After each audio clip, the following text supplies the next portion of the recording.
আসসালামু আলাইকুম। হ্যালো বন্ধুরা, আশা করি আপনারা সবাই ভালো আছেন। আপনাদের দোয়া আশীর্বাদে আমিও ভালো আছি।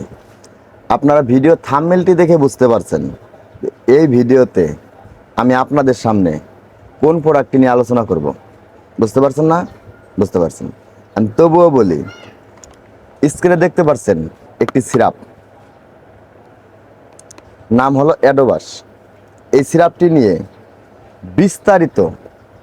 বিস্তারিত মূল আলোচনাগুলো আমি আপনাদের সামনে তুলে ধরব। মূল ভিডিওতে চলে যাওয়ার আগে আমি আর কয়েকটি কথা বলে নেব, যেটা গুরুত্বপূর্ণ কথা, একটু মনোযোগ দিয়ে শুনেন। আপনার আমার সবারই কিন্তু ঠান্ডা লাগে বা কফ কাশি হয় কি না? হয়। আপনি আমি সবাই কিন্তু কফ সিরাপ কিনে খাই, কিন্তু আমরা জানি না যে কোন কফ সিরাপটি আমাদের জন্য ভালো এবং কোন কফ সিরাপটি আমাদের জন্য কার্যকর।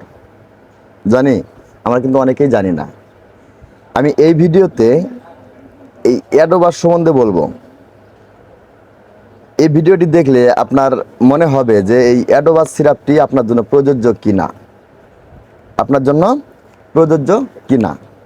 এখন চলেন মূল আলোচনায় চলে যাওয়ার আগে বলে দেবো, একটু সাপোর্ট করবেন।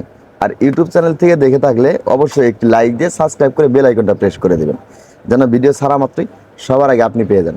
চলেন, এই অ্যাডোবাস সিরাপ, এই প্রথমে দেখব এই অ্যাডোবাস সিরাপটির কার্যকারিতা,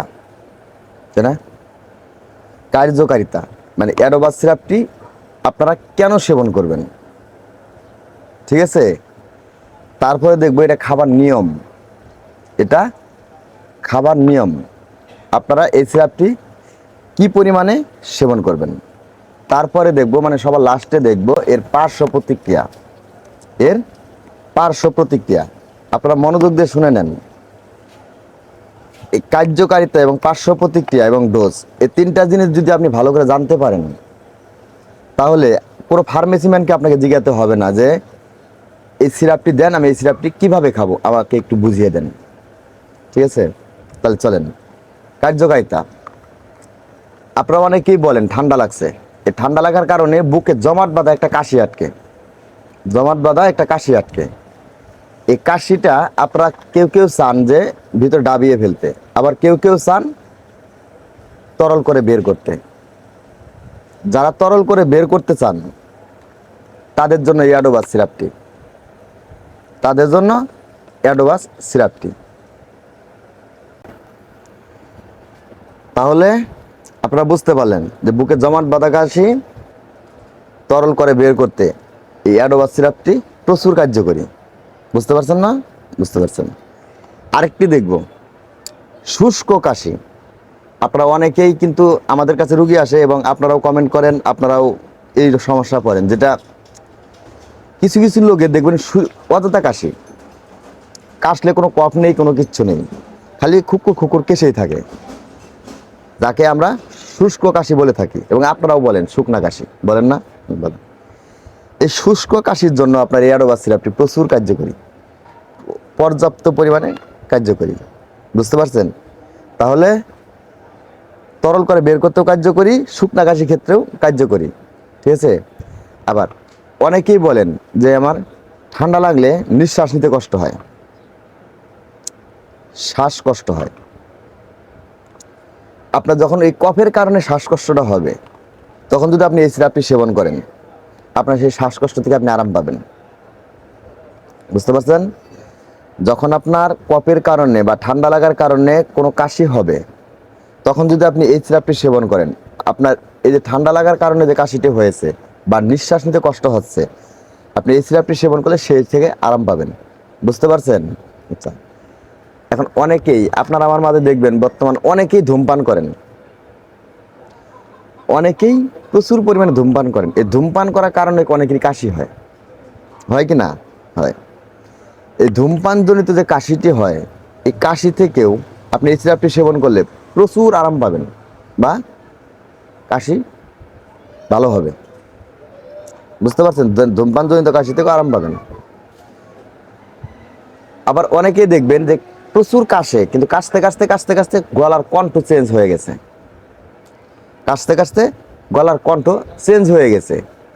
যাদের এই গলার কণ্ঠ চেঞ্জ হয়ে গেছে তারা যদি এই সিরাপটি সেবন করেন, আশা করা যায় আপনার এই গলার কণ্ঠ চেঞ্জ হওয়া থেকেও রেহাই পাবেন। গলার কণ্ঠ চেঞ্জ হওয়া থেকেও রেহাই পাবেন এই অ্যাডোবাস সিরাপটি সেবন করলে। তাহলে এর কার্যকারিতাটা বুঝতে পারছেন। আপনারা এটা কি জানলেন? আপনার ঘন কোনো কাশি হলে সেই কাশিটি তরল করে বের করবে। আবার আপনার যদি কোনো শুষ্ক কাশি থাকে সেই শুষ্ক কাশিতে ভালো করবে। আবার নিঃশ্বাস নিতে কষ্ট হলে, মানে কাশি হওয়ার পর নিঃশ্বাস নিতে কষ্ট হলে সেটা থেকেও আরাম পাবেন। ধূমপানজনিত কাশি থেকেও এটি থেকে আরাম পাবেন। এবং কাশি হওয়ার কারণে যে আপনার কণ্ঠ চেঞ্জ হয়ে যায় সে থেকেও আরাম পাবেন। আশা করি কার্যকারিতাগুলো আপনি মনোযোগ দিয়ে দেখেছেন এবং শুনেছেন। আচ্ছা, এখন দেখবো এর খাওয়ার নিয়ম। এটি খাবার নিয়ম। এখন সবাই তো কিনবেন, কিন্তু খাবেন কিভাবে? ডাক্তারকে আবার জিজ্ঞাসা হবে যে কেন, কিভাবে খাবো? জিজ্ঞাসা হবে না। আচ্ছা, যারা 12 বছর বয়সের কম, যারা 12 বছর বয়সের কম, তাহারা এই শিশুগুলো, এদের জন্য 1 থেকে 2 চামচ করে দিনে 3 বার, 1 থেকে 2 চামচ করে দিনে 3 বার, 12 বছরের কম।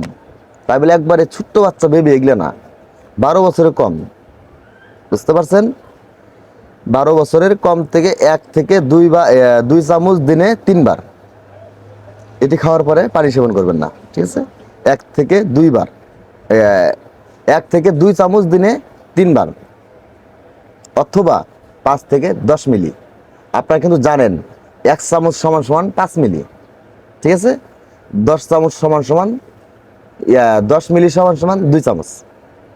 আচ্ছা, 12 বছরের উপরে যারা রয়েছেন, 12 বছর বয়সের উপরে যারা রয়েছেন, 2 থেকে 3 চামচ দিনে 3 বার, 2 থেকে 3 চামচ দিনে 3 বার খাওয়ার পর পানি সেবন করবেন না। কিছুক্ষণ পানি সেবন করবেন না। আশা করি এর ডোজটিও আপনি বুঝতে পেরেছেন বা খাওয়ার নিয়মটা আপনি বুঝতে পেরেছেন। ঠিক আছে? এখন গর্ভ অবস্থায় এটি সেবন করতে পারবেন কিনা? হ্যাঁ, এটা কিন্তু গুরুত্বপূর্ণ একটি বিষয়। গর্ভ অবস্থা যে সেবন করবেন, গর্ভ অবস্থা সেবন করার এই অ্যাডোবাসের উপরে কোনো তথ্য পাওয়া যায়নি। এটা ক্ষতি করবে না ভালো করবে এদিক দিয়ে কোনো তথ্য এখনো পাওয়া যায়নি। সেই ক্ষেত্রে আপনার গর্ভ অবস্থা সেবন যখন করবেন, অবশ্যই একটি রেজিস্টার প্রাপ্ত ডাক্তার নিয়ে পরামর্শ করে তারপর করবেন। এর পার্শ্ব প্রতিক্রিয়া খুবই কম, অতি নগণ্য। যেহেতু হার্বাল কফ সিরাপ, পার্শ্ব প্রতিক্রিয়া খুবই কম, এর পার্শ্ব প্রতিক্রিয়া থাকেই না। এখন আপনারা অনেকেই প্রশ্ন করেন যে ভাই আমরা কফ সিরাপ খাবো, কিন্তু কফ সিরাপ খেলেই তো ঘুম আসে, বলেন না? বলেন। এই অ্যাডোবাস সিরাপটি এমন একটি cough syrup, herbal cough syrup, এটি সেবন করার পরে আপনার ঘুমও হবে না, ঘুম ধরবে না। মানে আপনি কফ সিরাপ খাওয়ার পরে এক্সট্রা ঘুম আসে সেটা হবে না, যেহেতু অ্যালকোহল মুক্ত। ঠিক আছে? অ্যালকোহল মুক্ত বা চিনি মুক্ত, ডায়াবেটিস রোগীরাও নির্ভয়ে সেবন করতে পারবেন। চিনি মুক্ত হলে ডায়াবেটিস রোগীরা নির্ভয়ে সেবন করতে পারবেন। আশা করি এই অ্যাডোবাস সিরাপ সম্বন্ধে বিস্তারিত আপনি জানতে পেরেছেন। যদি কোনো প্রশ্ন থাকে অবশ্যই কমেন্ট বক্সে কমেন্ট করে যাবেন, আমি রিপ্লাই দেওয়ার চেষ্টা করব। এবং যদি প্রোডাক্ট নিয়ে জানতে ইচ্ছা হয় আপনারা কমেন্ট করবেন, আমি সেটাতে ভিডিও দেওয়ার চেষ্টা করব। সবাই ভালো থাকবেন। আল্লাহ হাফেজ।